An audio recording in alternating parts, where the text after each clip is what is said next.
क्यों ले आए। मास्टर ने उसे मेरी पहचान और पूरी बात बता दी। फिर उस आदमी ये छिंग ने हमें निर्माण स्थल की स्थिति समझाई। उसने कहा, अब मुझे पूरी बात समझ आ गई है। जब इस निर्माण स्थल पर नींव खोदी जा रही थी तो जमीन के नीचे एक बड़ा गड्ढा मिला। उसमें कई विशाल सांप थे। मजदूरों ने खुदाई मशीन से उन सांपों को मार दिया और सोचा कि अब कोई खतरा नहीं है, लेकिन खुदाई जारी रखते ही उन्हें एक ताबूत मिला। उसी समय 3 मजदूरों की मौके पर ही मौत हो गई। ताबूत अब भी गड्ढे में पड़ा है, कोई उसे छूने की हिम्मत नहीं कर रहा, इसलिए काम पूरी तरह बंद करना पड़ा। मास्टर ने पूछा, तो मुझे यहाँ क्यों बुलाया गया? ये छिंग ने कहा, इस महिला को पहले इस मामले को सुलझाने के लिए बुलाया गया था, लेकिन शायद वह इसे हल नहीं कर पाई, इसलिए मैंने आपको बुलाया है। मास्टर ने ताबूत को देकर कहा, जिस ताबूत के बाहर आते ही लोग मरने लगे वह कोई साधारण ताबूत नहीं है, शायद उसके भीतर जमा हुई अत्यधिक शव ऊर्जा, यिन ऊर्जा इसकी वजह है। ये छिंग बोला, लगभग यही बात है, मैं पहले ही देख चुका हूँ। ताबूत टूट गया था और अंदर की लाश बाहर निकल आई थी। जिसने भी ताबूत खोदा वह शव विष कॉर्प्स पॉइजन से मर गया। तभी मैंने ये छिंग का चेहरा ध्यान से देखा और कहा, आपके चेहरे पर एक अजीब संकेत दिख रहा है। वह बोला, कैसा संकेत? मैंने कहा, ऐसा लगता है जैसे आपकी सारी मेहनत आखिर में बेकार चली जाएगी। ये छिंग ने पूछा, तुम्हारा मतलब है कि मैं कई दिनों से यहाँ मेहनत कर रहा हूँ लेकिन अंत में मुझे कुछ भी हासिल नहीं होगा? इतने में मैंने दूर देखा और कहा, फिर वही लोग? ये छिंग ने पूछा, क्या यही वह वजह है जिसके बारे में तुम कह रहे थे कि मेरी सारी मेहनत व्यर्थ हो जाएगी? वह गुस्से में उनकी ओर बढ़ने लगा। हटो, मैं कई दिनों से इस मामले को सुलझाने में लगा हूँ, अब ये लोग आते ही ताबूत उठाकर ले जाएंगे। मुझे आखिर समझ क्या रखा है? मास्टर ने तुरंत उसे रोकते हुए कहा, कोई जल्दबाजी मत करो, तुम्हें नहीं पता कि इन लोगों के पीछे कौन है? ये छिंग ने पूछा, क्या आपने उसे देखा है? मास्टर बोले, नहीं। मैंने कहा, तो फिर क्या आप दोनों नहीं जानना चाहते कि इन कागजी लोगों पेपर पपेट्स के पीछे असली व्यक्ति कौन है? मास्टर कुछ देर सोचकर बोले, ठीक है, लेकिन एक बात याद रखना, जैसे ही उनके पीछे वाला असली व्यक्ति दिखाई दे हम तीनों तुरंत पीछे हट जाएंगे, चाहे हम ताबूत के कितने भी पास क्यों ना हो। रुकना बिल्कुल नहीं है। हम तीनों चुपचाप उनके पीछे चल पड़े। अचानक मैं चौंक गया।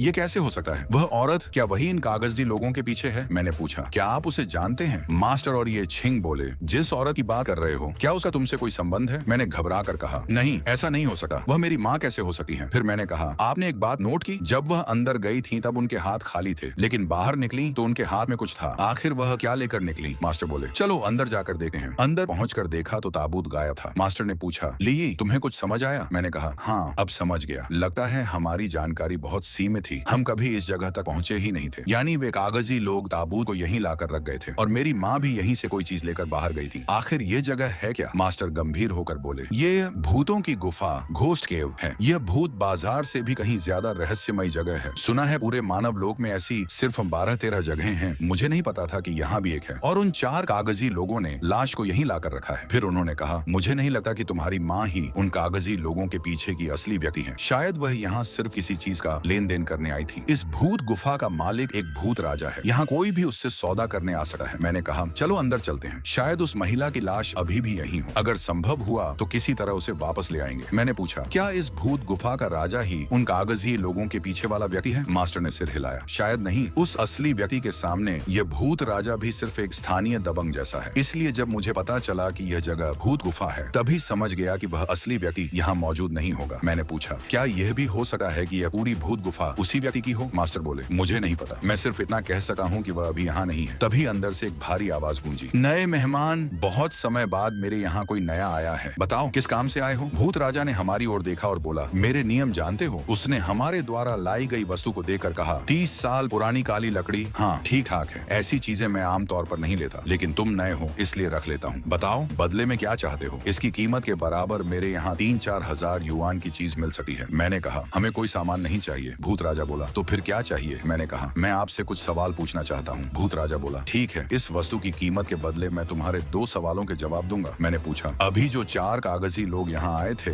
भूत राजा ने तुरंत बात काट दी, बस यहीं रुक जाओ, ये सवाल नहीं पूछा जा सकता। मैंने कहा, क्यों? भूत राजा का चेहरा सख्त हो गया, क्या तुम मुझे धमका रहे हो? मैंने तुरंत एक विशेष पहचान की वस्तु उसे दिखाई। उसे देखते ही भूत राजा का रवैया बदल गया। वो बोला, मुझे उम्मीद नहीं थी कि तुम्हारी ऐसी पहचान होगी। अगर कोई और सवाल पूछो तो मैं 10-20 सवालों के जवाब भी दे सकता हूँ, लेकिन जो सवाल अभी पूछा है उसका जवाब मैं नहीं दे सकता। मैंने पूछा, क्या आप भी उस व्यक्ति से डरते हैं? भूत राजा ने बिना झिझक कहा, इस बात को मानने में मुझे कोई शर्म नहीं है। हाँ, मैं सचमुच उससे डरता हूँ, इसलिए उससे जुड़ा कोई भी सवाल मैं जवाब नहीं दे सकता। मैंने कहा, तो मैं सिर्फ एक छोटी सी बात पूछता हूँ, उन्होंने आपके यहाँ कुल कितने ताबूत रखे हैं? भूत राजा कुछ पल चुप रहा, फिर बोला, 3। एक तो वही है जो अब भी लाए थे, और कुछ दिन पहले भी एक ताबूत यहाँ लाकर रखा गया था। तभी मैंने देखा कि मास्टर अकेले अंदर चले गए। मैंने हैरानी से पूछा, वे अंदर कैसे चले गए? क्या उन्हें भूत राजा के हमले का डर नहीं है? ये छिंग बोला, वह अंदर जा सकते हैं लेकिन हम नहीं। मैंने पूछा, क्यों? उसने कहा, अभी जो उन्होंने पहचान का पत्र या प्रमाण दिखाया था उसी की वजह से। मरने से पहले उनकी एक और पहचान थी, वही पहचान उन्हें अंदर जाने का अधिकार देती है। मैंने पूछा उनकी दूसरी पहचान क्या थी? ये छिंग बोला, ये मैं नहीं जानता। कुछ देर बाद मास्टर बाहर लौट आए। मैंने पूछा आपने अंदर भूत राजा से क्या बात की? वह आखिर मान कैसे गया? मास्टर बोले मैंने उससे उस महिला की लाश मांगी थी, लेकिन उसने साफ मना कर दिया क्योंकि कागजी लोगों के पीछे जो असली व्यक्ति है वह उस महिला की लाश को बहुत महत्व देता है। अगर वह हमें वह लाश दे देता तो उसकी अपनी जान खतरे में पड़ जाती, इसलिए उसे मना कर दिया। वैसे उस महिला की लाश का मामला अभी इतना बड़ा नहीं है। मैंने कहा तो चलिए अब यहाँ से चलते हैं। पीछे से भूत राजा ने आवाज लगाई, मेरे काम को मत भूलना, वही जो मैंने अभी अंदर तुमसे कहा था। मास्टर ने बिना पीछे मुड़े जवाब दिया, और कुछ मत कहो, मुझे याद है, चिंता मत करो। मैं मन ही मन सोचने लगा आखिर भूत राजा मेरी माँ से कौन सा काम करवाना चाहता है। बाहर निकलते ही एक बुजुर्ग ने मुझे देखकर कहा, अरे